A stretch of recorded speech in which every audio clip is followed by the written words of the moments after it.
Hello, welcome back. If you're new here, my name is Douglas Johnson. I am a yoga teacher, an ordained minister, kirtan artist, musician, amongst other things. And today I wanted to talk a little bit about being. Before I get into today's talk, however, I did want to thank the community over on Patreon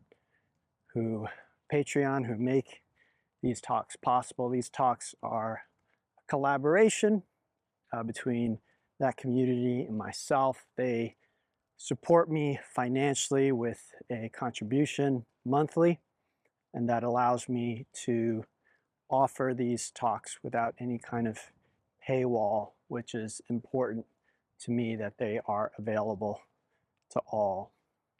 So if you'd like to become a part of that community, or you'd like to drop me a tip or a one-time donation, you can check out the links below. Okay, so being. The conventional view is that when we have certain things outwardly, we will then feel content inwardly. This is the way of conventional wisdom, what I call ego understanding. And this is what most of us truly believe. We truly believe that, well, if I just had $1 million, I would feel safe, I would feel content, I would feel happy. If I just had the perfect partner, I would feel XYZ. It's understandable, and this is the conventional view. So almost no one is going to argue with you if you say that. If somebody says, I'm unhappy, and you say, well, why? And they say, well, because I haven't found my soulmate. Oh, okay, I understand that. I'm unhappy. Why? Because I don't have my dream job. Whatever it might be. So again, almost no one coming from a conventional viewpoint is going to argue with this. But spiritually, this is backwards. So spiritually, we need to discover and find these qualities, these things inside of our self. And we can do that through meditation and other practices. But generally speaking, spiritually, we have to be something first, and then it can manifest in our life outwardly. But the manifestation comes second. Now, most of us, again, we haven't really heard this, or even if we've heard it, we don't believe it. Even if we believe it, we may not understand it, really, how this works. So, again, most of us spend most of our time and energy trying to manipulate things outwardly. Now, what's interesting about this is there are people who are very good at that. They're very successful. They have what others might see as a lot of success. I was just listening this morning to a podcast featuring a financial advisor. And he was talking about people who had millions or billions of dollars that he advises, who they still feel like they don't have enough money. And they still worry about money. Can you believe it? Maybe you can. Maybe you have billions of dollars and you still worry about money. But most of us don't. Most of us assume that once we had $1 million or $1 billion or several $billion, that our money woes would completely disappear. But he was pointing out something that in spirituality we understand, which is it really isn't about what's going on outside. It really isn't about how much money is in the bank account. It really is about our internal state.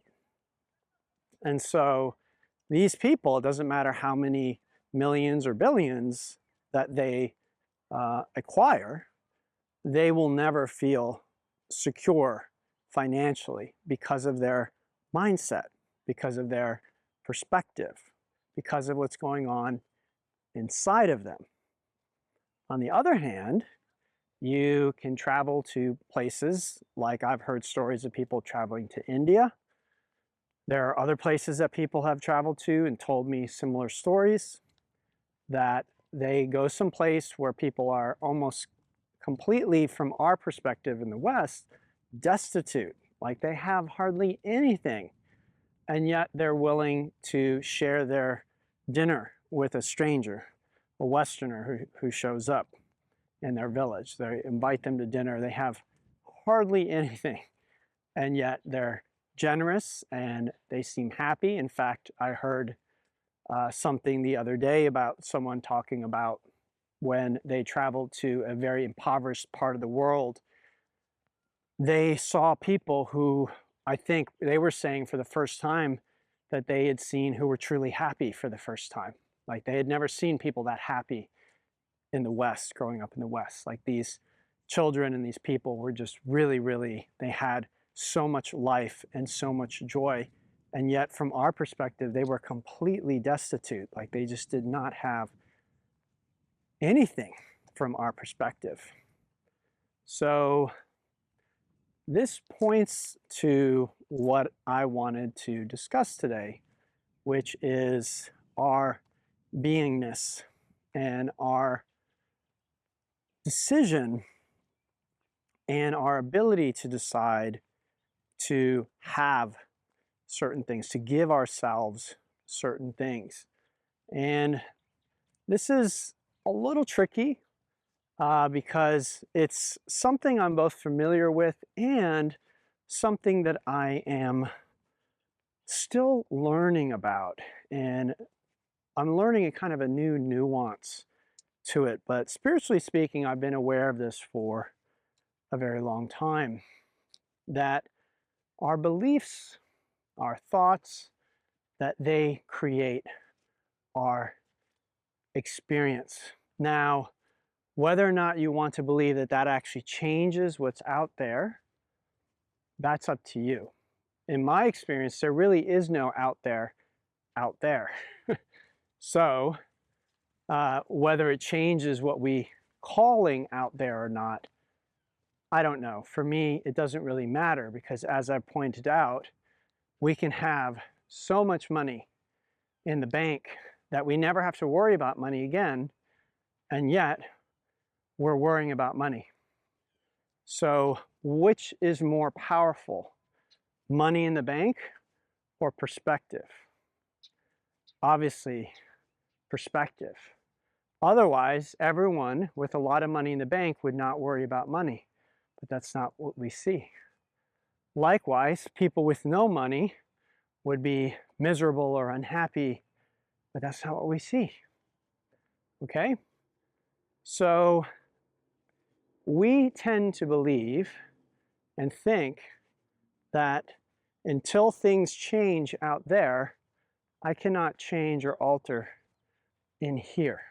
I cannot change how I'm feeling. I cannot change my beliefs about the way things are. So many of us think, well, I just see it how it is. But we're confusing facts with interpretation. I lost my job is a fact. I lost my job and it's terrible is an interpretation of a fact or an event. Okay? So what's interesting about being human is I can believe anything I want, really, in a sense. I could put any belief over any event. Now, most of us do this unconsciously. If we lose our job, we say, oh my God, it's terrible. You know, it's awful, this and that's going to happen. If we hear someone else lost their job, we again say, oh my God, it's just terrible, it's awful, it's horrible, how could that happen? What are you going to do? Right? But I've known people, they've lost their job, and they said it was the best thing that ever happened to them. Now, maybe they didn't know that as it was happening, but in hindsight, they say it was the best thing that ever happened to me. Same with relationships. People who had a relationship they thought that they wanted and it didn't happen, and they look back and they say, well, that was the best thing that ever happened to me. Okay? So again, the knee-jerk overlay of good and bad that we tend to put on just factual events, because we're not denying the factual event. What we are learning to do is be conscious of the value judgment that we're putting on the factual event. So-and-so died, that is a factual event. So-and-so died and it's terrible, that's no longer factual. Now we are putting our own beliefs, our own spin, our own interpretation on top of something that happened. So this is something that we can begin to notice first. Always important is noticing first, being aware. And then secondarily, we can begin to play around with these interpretations. And for me, this is what I've been playing around with lately, is seeing events, whatever it is that occurs, but not really believing my own mind's interpretation of those events. And from a manifestation perspective, from what I understand about manifestation, which is something I'm still learning about, they say that this is what's necessary to actually manifest certain outcomes. Is you need to be willing to see what's happening, see what's there, but not bring a meaning to it, especially a what we might call negative meaning or an unfavorable meaning. So again, I lose my job and it seems right to my ego, to my limited perspective, it seems like it's the end of the world. Oh my God, how could this happen? What am I going to do? It's terrible. Now, again, many of us think, well, it is. But we can choose, you know, that those thoughts might come up. I don't think we can control that part of it. At least in my experience, I've not seen that. So thoughts, they come up. Your brain is trying to help you, and it produces different thoughts based on past experience and other things that it thinks it will be useful. Now we have a choice. Our brain has been conditioned by the physical world and the limited beliefs of human beings. And so we can buy into that. We can say, that's true, it's awful, it's terrible. Or we can choose to say, well, we don't really know. Maybe it's awful, but maybe it's actually good.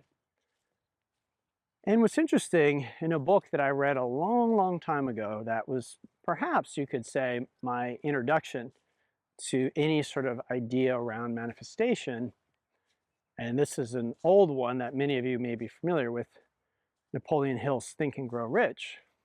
I remember one section where he was talking about decision and the importance of decision, and how people who had the kind of wealth that he was advocating that anybody could have, you know, these people who just had so much abundance in their life, he said that they will decide that even things that are negative are somehow going to work out to their advantage. And that really made an impression on me. It really stuck with me.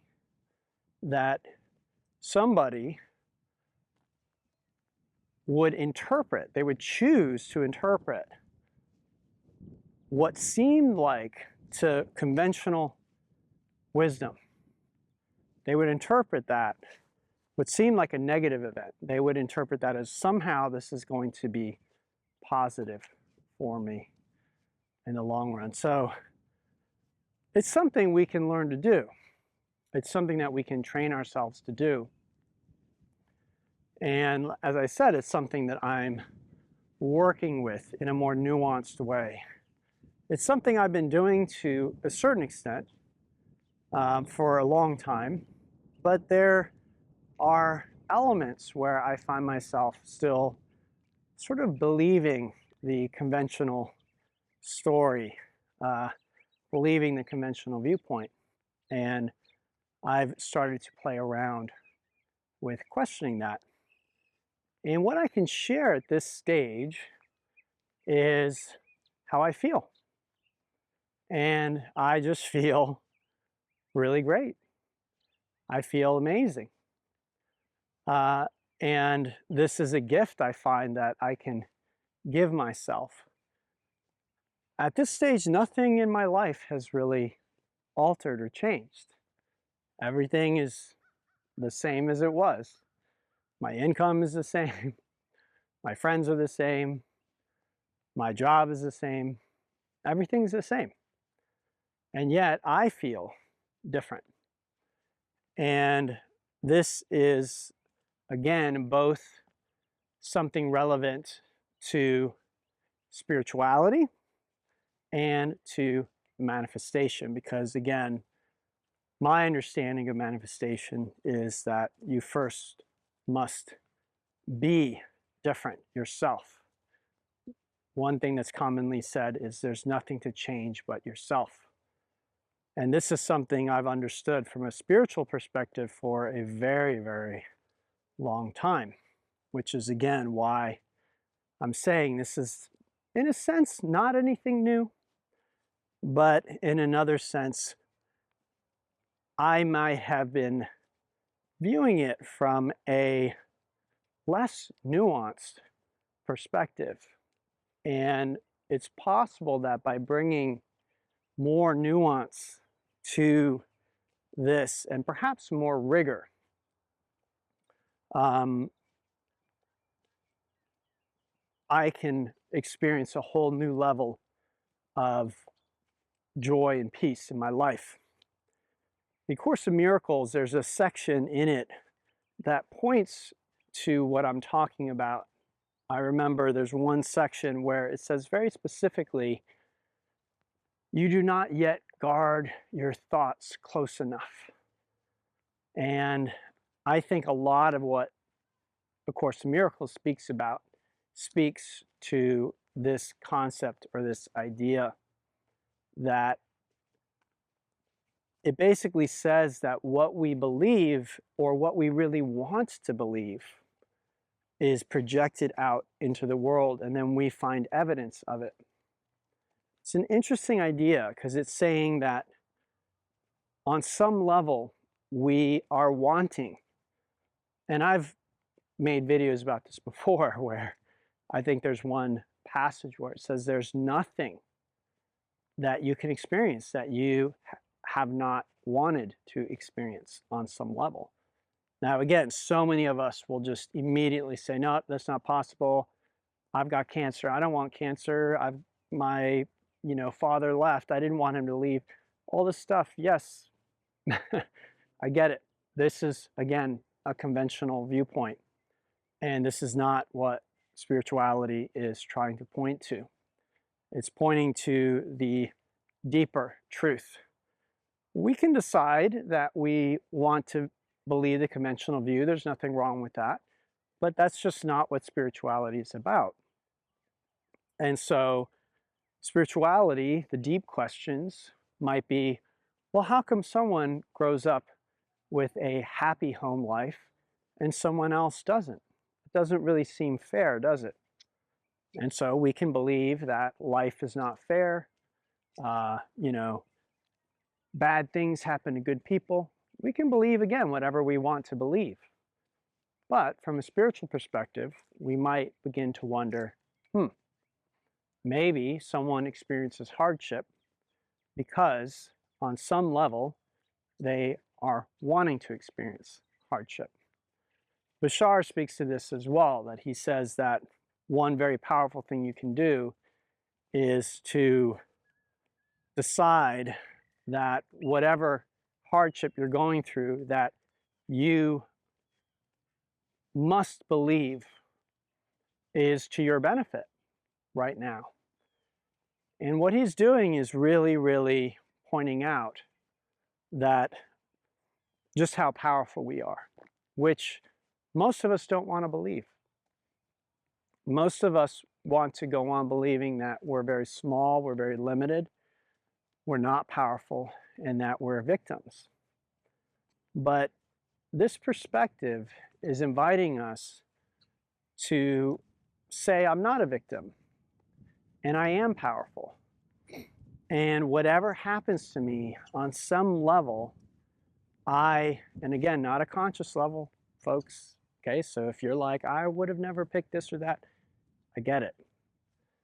I get it, okay? Yes, you, the individual ego, the small self, you would have never picked it. Of course not. I get it.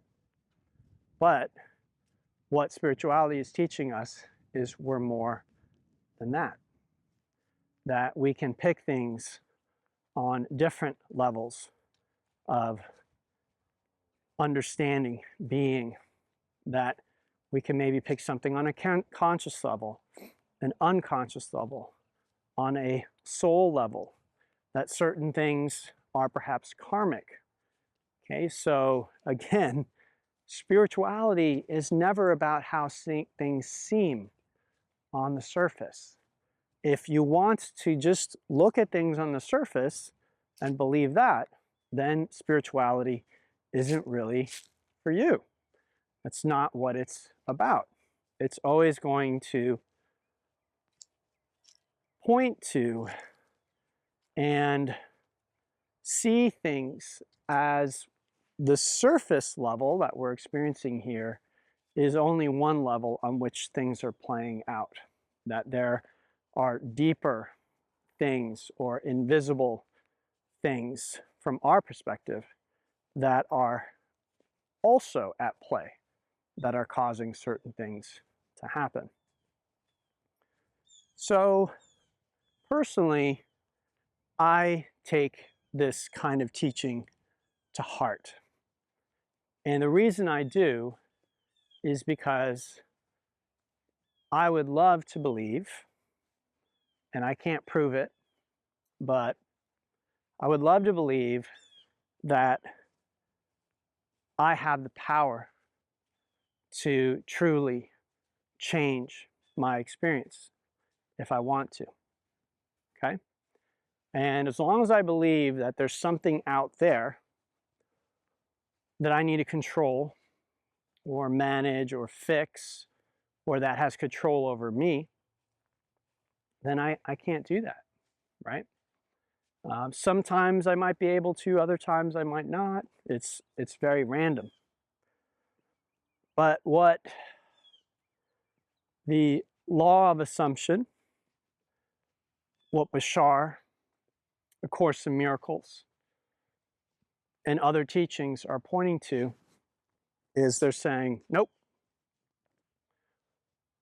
There is one thing responsible for what you're experiencing, and you're it. And again, this is a really hard pill for many people to swallow. And you don't have to swallow it. Again, you can just walk away. But then you will go on with the perspective that things are being done to you, that there are things that you, in a sense, can't control that affect your happiness, your well-being. And I don't know. I just have this feeling that that doesn't sound right to me. Again, I can point to things in my life that make that feel very true. I'm not saying I can control everything or make everything go the way that I want to.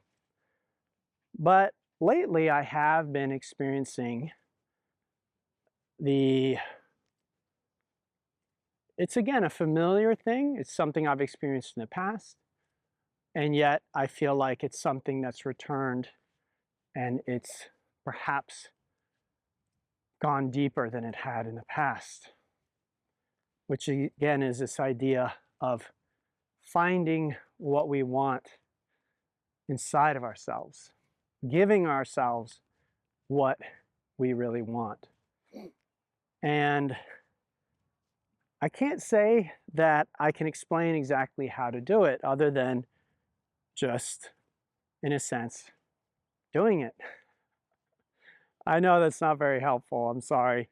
Perhaps as I deepen my understanding of this principle and practice myself, I will get better at explaining it, or perhaps come up with some methodologies that I can share with you. But for now, it really is as simple as that and as instant as that. I just give myself whatever experience it is that I want to have. Now, you could say I give myself that in imagination, but I'll tell you why I'm resistant to say that, because that's what many people in the manifestation community say. And what that makes me think is that I need to do these elaborate imaginative acts. And in fact, that's what some people prescribe. That's what they suggest. They're like, if you want to manifest something, you need to give yourself the feeling of it. You need to get into a state akin to sleep. You need to lay there. You need to get into this altered state and then, really feel everything is super real. And maybe they're right. I don't know. But that really hung me up because that's not something I'm particularly great at. When I was younger, I used to have a really, really vivid imagination. And then I was always told by grown-ups that I was daydreaming. And I was punished for that. And I don't know if it's because of that or not, but at this stage of my life, it's very difficult for me to daydream, to sit and then just create these imaginal acts. Perhaps that's something I can recover. Perhaps it's something I need to recover. I honestly don't know. But what I found is I can give myself an experience without that, which is really, really empowering. I can give myself the experience of contentment. I can give myself the experience of love. I can give myself the experience of joy, of peace, of pretty much any quality that I choose. And it really just requires me to choose to do so. Now, I don't know if that's true of everybody, I'll say honestly. I've been on the spiritual path, so to speak, for a very long time. More than half my life. I've also been teaching and exploring many different types of modalities. And I think I am probably not the same, in fact, I know I'm not the same individual who started this journey. So would me in my early 20s, if I told me this, would I be able to just be happy or feel peaceful or whatever it is? I believe yes, but I also believe perhaps not. In a sense, if I could coach myself, I think I could get myself there. But perhaps I would have to have done or do certain practices to open things up. One of the things that happens with spiritual practices is we literally open up the body and the mind and the heart, and we create a lot more space. And that space allows things like these kind of shifts to happen. This is why there's so much stretching in yoga, right? We're trying to literally create space in the body. So that space allows I don't know, it allows movement, it allows change. Think of a room that is full of furniture and stuff, and then you want to dance in that room. It's going to be difficult or impossible to do so. But if you take out all the furniture first, and then you try and dance in the room, you can. Now, is it the room that's the problem? No, it's all the stuff in the room. And so this is, from a spiritual perspective, what happens with most of us. If you listen to talk like this and you're like, I can't do that, I don't get it, it doesn't make any sense, then it's just because you have a lot of stuff inside of you. You have a lot of stuff that you're hanging on to, and you may not even realize it. Often people think this stuff that they're hanging on to is them. They think it's me. I can't let that go. That's, again, not on a conscious level, but on an unconscious level. It's like, no, I can't let that go. That's not safe. That's not okay.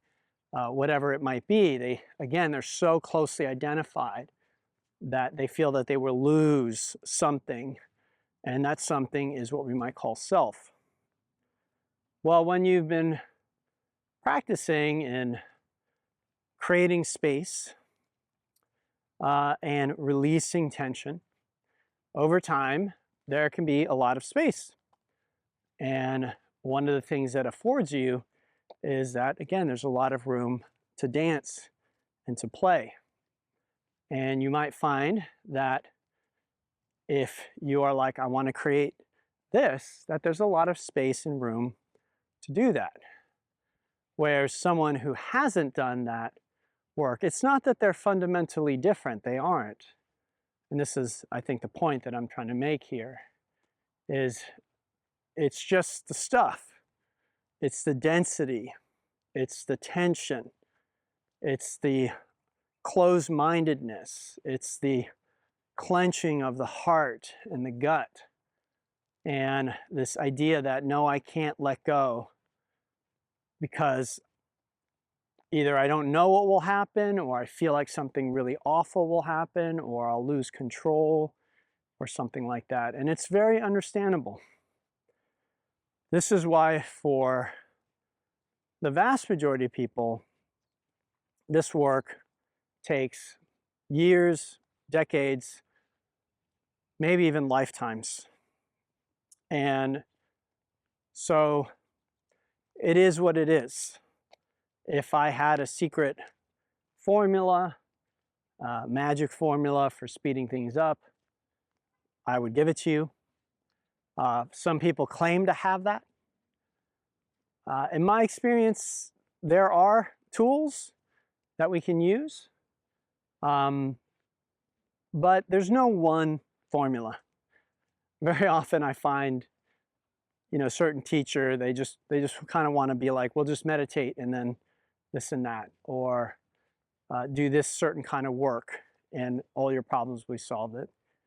That's not what I see in reality. It was said that the Buddha thought himself like a physician, like a doctor. And he said, just as different people have different illnesses and the doctor treats them in different ways, that's what he does with human suffering. One person's fear is not another person's fear. One person's hang-ups is not another person's. And in my experience, this is very much the case. I think there are certain things we can do that are almost universally helpful. So, certain things can help almost anybody. Eating right, getting plenty of sleep, having a spiritual community, having a spiritual teacher or guide, meditation. But then there's a lot of individual things. And this is partly why I do recommend the teacher part, because a good teacher or guide is someone you can go to with a specific thing. And just like a real doctor, they will suggest something. And just like with a real doctor, that first suggestion may hit the mark, but it might not. Or it might make things better, but not completely. And so, just like with a real doctor, you could work with your doctor over time to try and get to the root cause of your issue and take care of that. And then health would be restored. And from my perspective, spirituality is very much the same way. We are spiritual beings. In a very real sense, we are already enlightened. And it's just all this stuff that we have in the room, all that cramping that really doesn't allow us that freedom to move and to express and to be different things. So being, this is kind of my jumping off point for today's talk. Just being. And I've spoken before about being versus doing and all this stuff, and I have to say being is very powerful. And you might want to play around with just being something other than what your ego tells you you are. Deciding. And when the world gives you evidence that it's not true, you decide again that you are what you say you are. And again, whether or not that leads to outward manifestation, expression, I don't know. But maybe it doesn't matter. Because in my experience, at least so far, it just feels so good. And this isn't about being delusional. It's not about pretending that things are not the way that they are. It's a very confusing point, nuanced point. It is just sort of about reasserting what we have decided. Again, our senses and our mind is interpreting sense data, and that is telling us something, right? And most of us think we need to rely on that. So again, I am strong versus I'm a victim. Well, you know, all the evidence is telling me I'm a victim, I'm a victim, I'm a victim. But I can just decide, no, I'm not. I'm powerful. I'm strong. And despite the evidence, I've just decided to be that. And again, we might ask, well, how do you decide? How do you decide anything? You just decide. And again, this goes back to being, beingness. In law of assumption, which is manifestation, they say you don't get what you want, you get what you are. So, just being what you want to be. Deciding that that is what you are. And in my experience, the world will definitely say no. You will see evidence that to the contrary. And again, maybe at some point you get evidence that reinforces what your belief is. But again, my experience so far is I'm not sure that that even matters. That you can just decide to be what it is you want to be. We all want, I think, certain universals. We want to be loved or feel loved. We want to feel secure, happy, joyful, peaceful. But again, the conventional viewpoint is I need to arrange the world in a certain way. I need to arrange people in a certain way so I can feel those things. And what I've been teaching for a long time, but again, this is sort of a deepening of this, is no. You find those things in yourself, and this is the new part for me, and you find them by just deciding that that's the case. So again, this may be only accessible to people at a certain stage of development. I honestly don't know. It's something that it feels like a new experience for me, but honestly, I don't think I really understood the nuance of things. As I said, that passage from Napoleon Hill about successful people deciding that a setback was going to benefit them in some way. I found that so fascinating. And something about that resonated with me. Oh, you just decide, right? You don't allow the world to tell you that the setback was negative. You just decide, no, it's not. It's somehow going to help me in achieving what I want to achieve. So the power of decision, the power of being, deciding what we are going to be. It's an interesting edge for me. It's an interesting thing to play around with. And again, if you find that it's just not, it sounds like crazy talk, oh, I can't just decide to be happy, or I can't just decide to be peaceful. Okay, then I suspect that that would mean that there's still a lot of density in the mind. There's still a lot of ideas in the heart. There's still a lot of heaviness in the body. There's still a lot of tension. And this is where most people start out with their spiritual journey. They start out with all of this stuff. This is what a lot of, again, yoga teaching is about, what a lot of spiritual practices is about. So that means, from my perspective, that continue doing your yoga, continue reading scripture, continue meditating, continue questioning and letting go of the assumptions and the heaviness, and allow yourself to get lighter and lighter. And then at some point, when you have really sort of whittled down to beingness itself, there isn't a whole lot of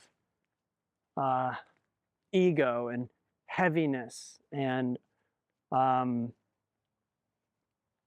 beliefs and bodily tension there, then you might find that you can just change your mind. You can just decide to be something else, and that there is an instant, immediate shift in how you feel. All right, everyone. So I hope this is helpful. Please reach out if you have any questions.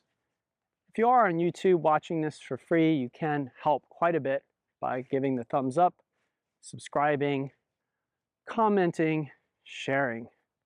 And if you'd like to go a little bit beyond that, please check out the links below. You can join the Patreon community. My patrons over there, who actually are the ones who are the sponsors who make this possible. Until next time, namaste, and have a beautiful, beautiful day.